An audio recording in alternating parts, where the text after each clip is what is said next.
திருப்புவனம் இளைஞர் உயிரிழப்பு சம்பவம் தொடர்பான வழக்கு தற்பொழுது சிபிசிஐடிக்கு மாற்றம் செய்யப்பட்டிருப்பதாக முக்கிய செய்தி வெளியாக இருக்கிறது.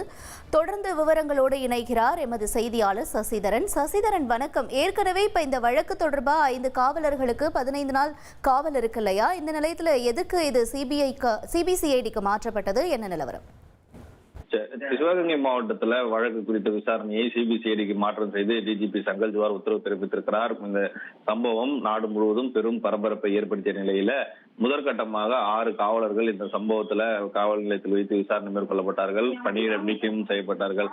தற்போது 5 நபர்கள் இதில் கைது செய்யப்பட்டு 15 நாட்கள் நீதிமன்ற சிறையில் இருக்கக்கூடிய நிலையில இவர்கள் இந்த வழக்கை சிபிசிஐடிக்கு மாற்றம் செய்திருக்கிறார்கள். முறையாக விசாரணை மேற்கொள்வதற்காக இந்த விசாரணை மேற்கொள்ளப்பட்டிருப்பதாகவும் இந்த நடவடிக்கை எடுக்கப்பட்டிருப்பதாக தெரிவிக்கப்பட்டிருக்கிறது.